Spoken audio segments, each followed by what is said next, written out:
Juntamente com o professor ou a professora e colegas, discutam e tentem responder a seguinte pergunta: 1. Você sabia que as discussões científicas podem estar presentes na ficção? Nesta sequência de atividades, conheceremos algumas narrativas universais que são verdadeiros exemplos disso.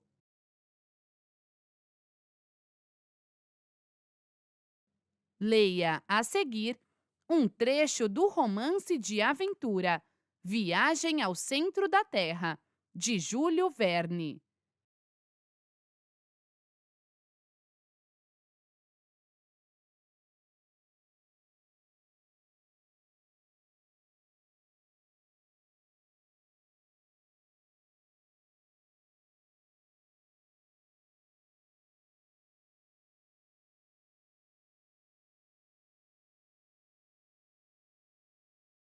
Viagem ao Centro da Terra.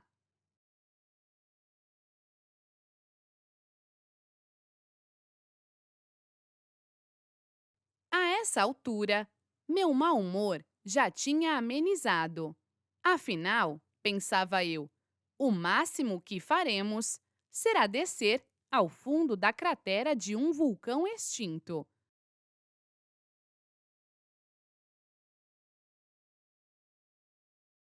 Quanto à existência de uma galeria que conduzisse ao centro da Terra, só poderia ser pura imaginação.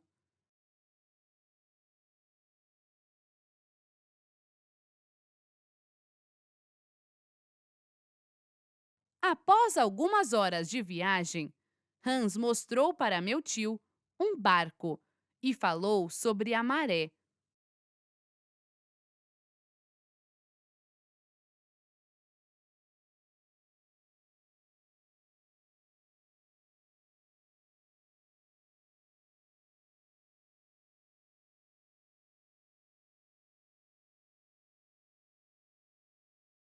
Percebi que era necessário aguardar um momento certo da maré para se iniciar a travessia do fiord.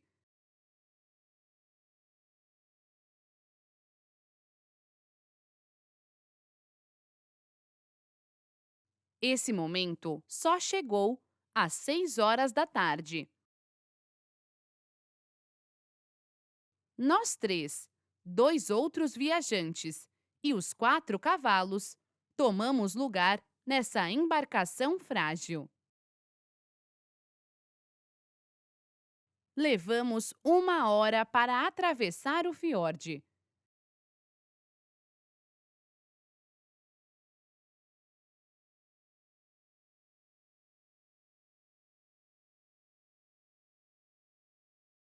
Quando chegamos a Gardar, já deveria ser noite, mas na Islândia, durante os meses de junho e julho, o sol não se põe.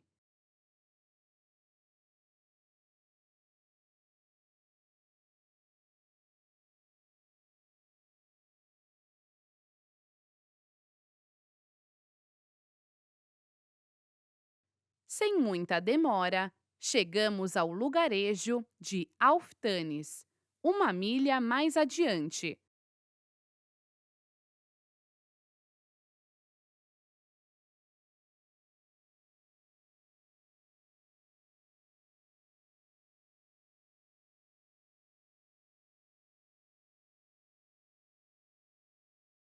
Sábado, 20 de junho, chegávamos a Budir, onde a própria família de Hans nos ofereceu hospedagem.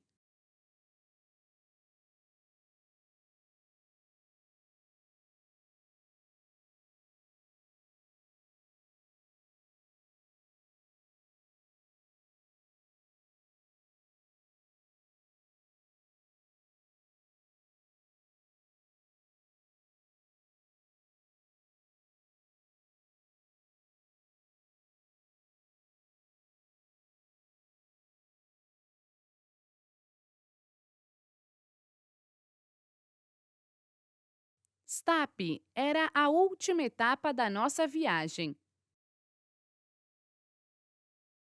Hans contratou 3 islandeses para substituir os cavalos, e nessa ocasião, meu tio definiu até onde esses homens nos acompanhariam e disse ao nosso guia sua intenção de conhecer o vulcão até os últimos limites.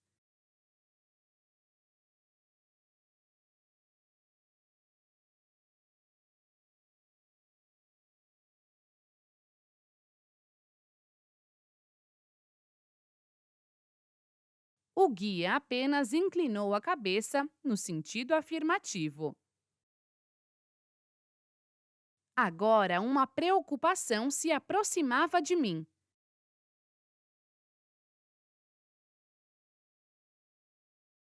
E se Saknussemm realmente falara a verdade? Ficaríamos perdidos numa das galerias do vulcão.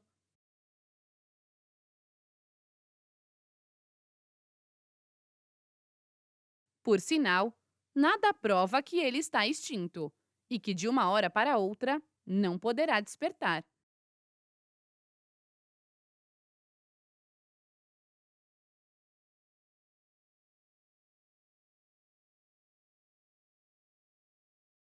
Resolvi expor meus problemas a meu tio. Também pensei nisso, caro Axel. As erupções são sempre precedidas por fenômenos conhecidos. Assim, interroguei os habitantes da região e posso lhe garantir, meu querido sobrinho, que não haverá qualquer erupção. Não foi preciso muito para ele encontrar meios científicos que o fizessem estar certo. Mais uma vez, tive que concordar com ele. No dia seguinte, 23 de junho, deixamos a aldeia de Stapi e seguimos rumo aos Sneffels.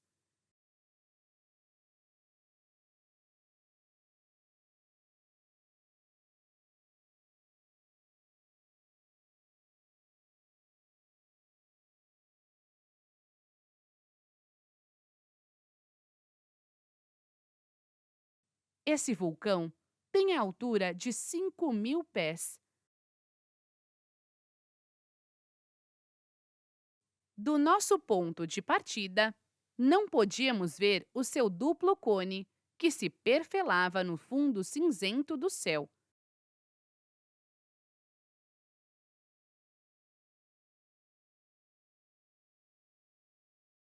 Nosso caminho se tornava mais difícil à medida que caminhávamos em direção ao Sneffels.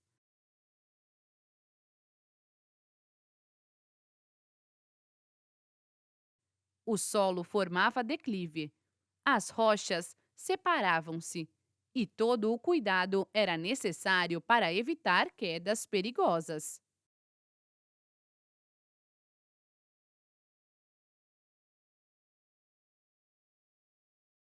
Ao subir as encostas do Sneffels, seu cume me parecia muito próximo, mas foi preciso longas horas de marcha para atingi-lo.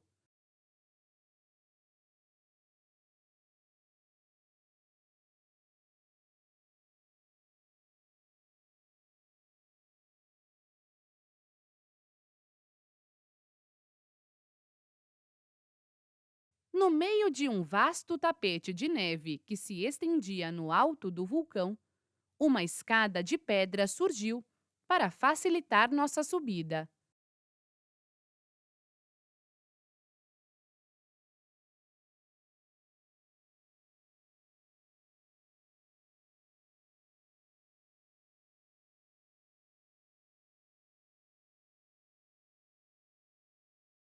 Às 7 horas da noite, tínhamos escalado os 2.000 degraus da escada.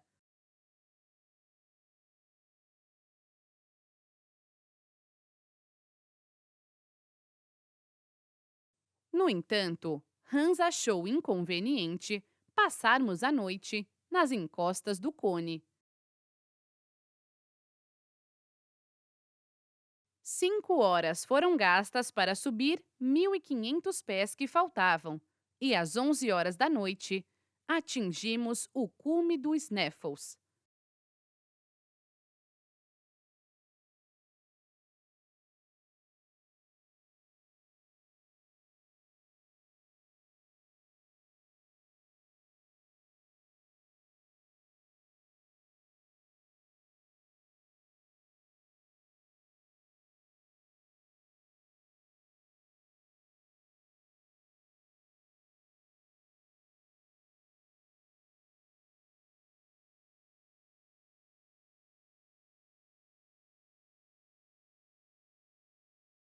Encontrávamo-nos no cimo de um dos picos do vulcão, o do sul.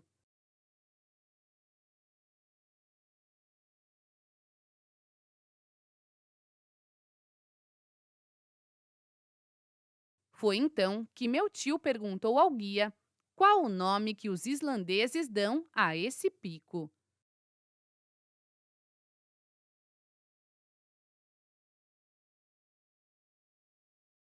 Hans imediatamente respondeu: Scartaris.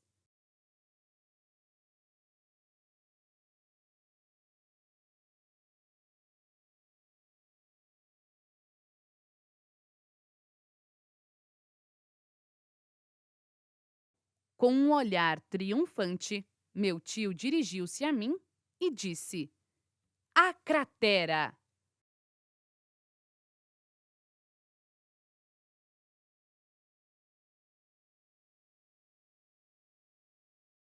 A cratera do Sneffels representava o cone invertido, e eu calculava sua profundidade em 2.000 pés.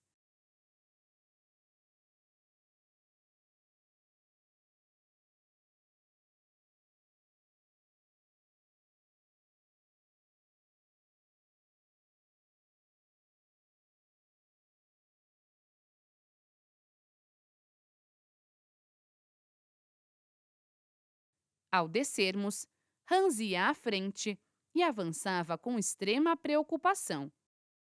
Apesar das dificuldades desse trajeto, não houve nenhum incidente e, ao meio-dia, havíamos chegado.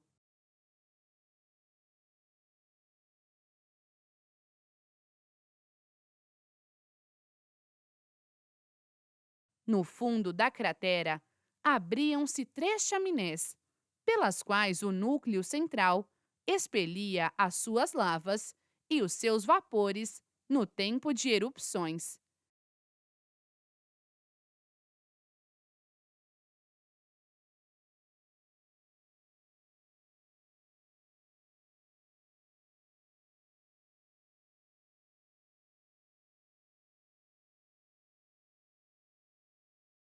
Meu tio fez um rápido exame da situação delas e eu mal tinha coragem para olhar.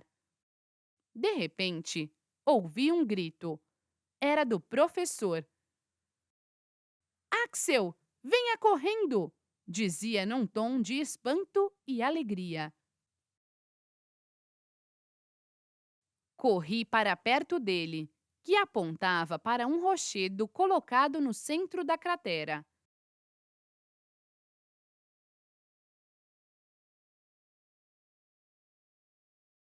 A evidência tomou conta de mim. Na face ocidental do bloco, em caracteres rúnicos semi-roídos pelo tempo, estava escrito Arni Saknussen.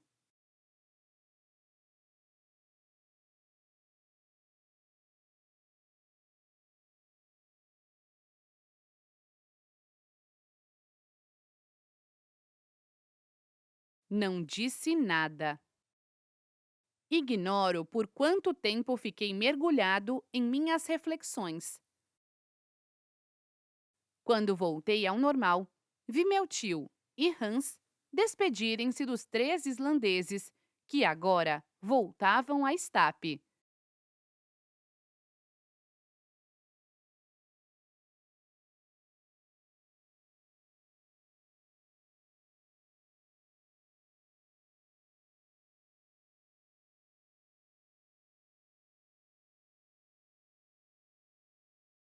Nossa primeira noite no fundo da cratera foi tranquila.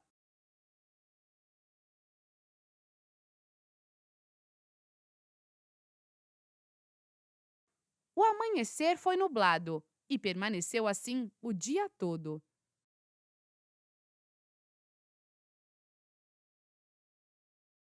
Nem liguei para a raiva do meu tio, pois em mim nascia a esperança de que a viagem poderia terminar logo.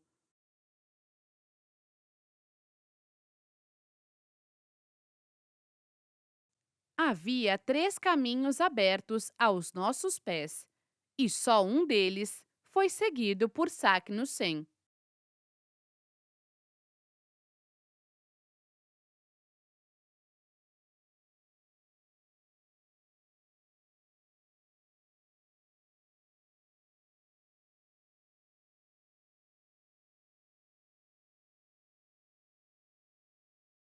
Segundo o sábio, esse caminho devia ser reconhecido através do pico agudo, cuja sombra, num determinado momento e dia de junho, marcaria o caminho para o centro da Terra.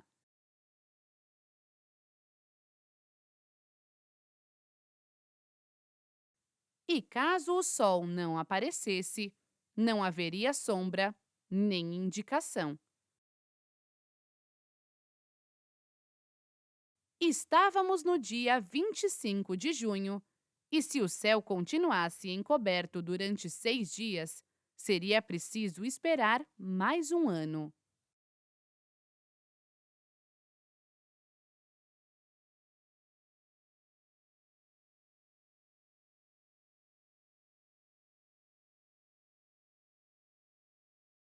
Mal posso descrever o estado de raiva em que ficou meu tio. Sua cólera durou até o dia 27. No domingo, 28 de junho, com a mudança da lua, o sol fez incidir os seus raios sobre a cratera.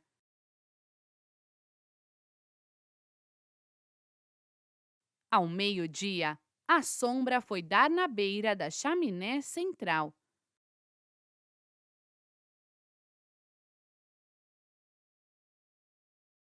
Entusiasmadíssimo, ouvi o professor falar: é aquela, o caminho para o centro da Terra.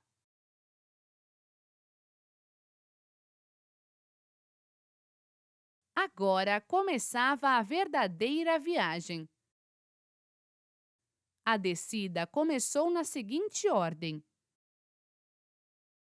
o guia, meu tio e eu. Meia hora mais tarde, chegávamos à superfície de um rochedo incrustado na parede da chaminé. Um pouco depois, atingíamos uma nova profundidade de 200 pés. Pelos meus cálculos, passaram-se 11 horas até chegarmos a 2.800 pés.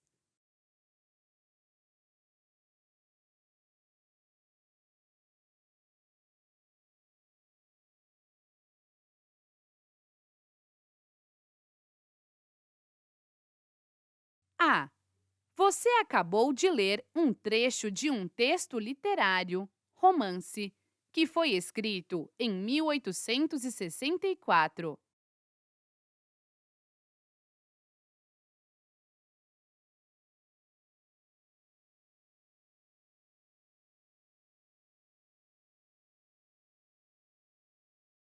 Porque ele pode ser classificado como um romance de aventuras. Explique. B. Até agora, falamos sobre vários tipos de viagens. Qual seria a motivação para a viagem realizada pelas personagens?